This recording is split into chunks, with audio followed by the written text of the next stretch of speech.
So taking a look at the new Judicar from Games Workshop that's coming out with the beginning of 9th edition, I thought he looked awesome. He's menacing, he's frightening, he's terrible, he's coming towards you and there's nothing you can do about it. I kind of want to paint this model, but on the other hand I don't have a Space Marine army and I'm not going to get one, at least not right now. My motivation for painting an army is that I want to play it.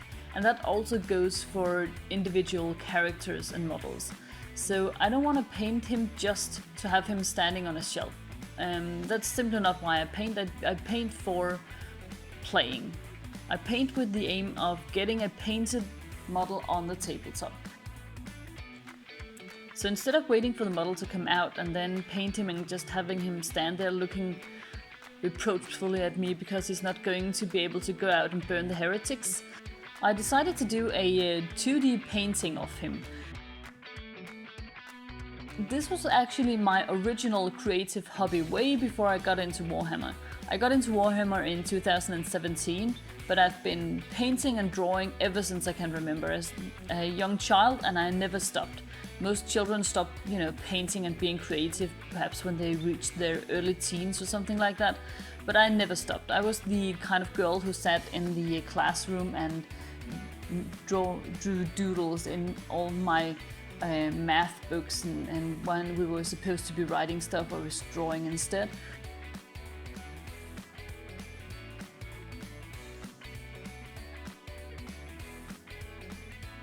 I think it's really cool the way he just carries his sword like that over his shoulder. It looks almost kind of casual, like it's a natural extension of himself. He doesn't have to think about what he's doing with the sword. It's there, and when he needs it, he knows exactly what to do with it. And this is a giant sword. I mean, I can't imagine how heavy it must be. It also looks perhaps slightly impractical. It's a big two-handed sword, but he is also carrying an hourglass in the other hand, so I don't know how practical it really is. But I don't care, it looks cool, so that's that's all that matters to me.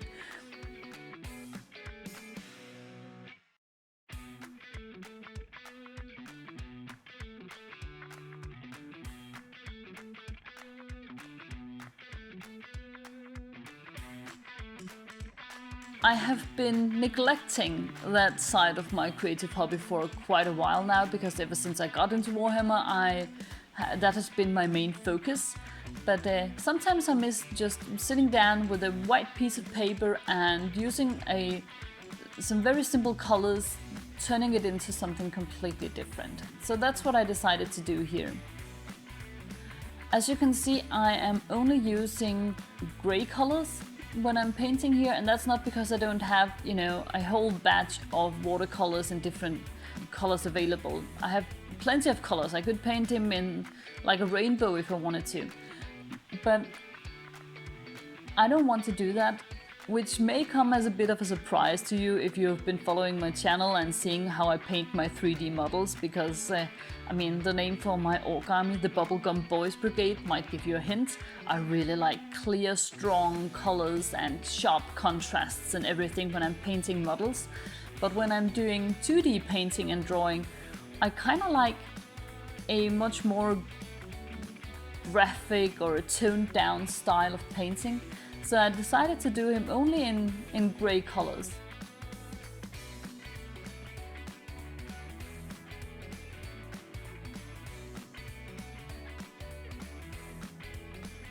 The grey color I'm using for painting him here is a mix of brown and blue, and that means that I don't get the exact same kind of color all the way through the painting.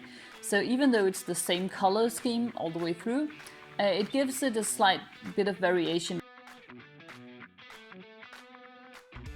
I really like the hourglass on this model. It reminds me of the ancient Roman saying memento mori, which means remember you must die. It was something that was said to generals who had had a great military victory. Then they were giving a sort of parade through the city of Rome, but to make sure that they did not think that they had become immortal, behind them in the chariot there would be a slave, and he would be whispering in the general's ear, "Memento mori," so remember you must die. Even though you are now celebrated as the victor, you will die one day. So the hourglass here reminds me of that, even though I do know that hourglasses were not invented in ancient Rome. They used water clocks. But still, this man is definitely a memento mori in and of himself. He is coming towards you, and it's a very clear signal, remember you must die.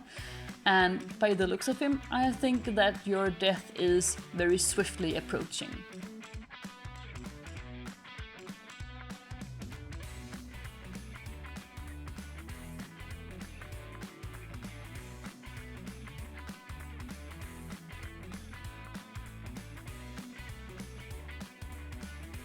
As I'm painting this, I realized just how many skulls Games Workshop actually included in a model like this. I think there must be about 8 or 9 skulls just in this single image. It's not a complaint. I love the skulls.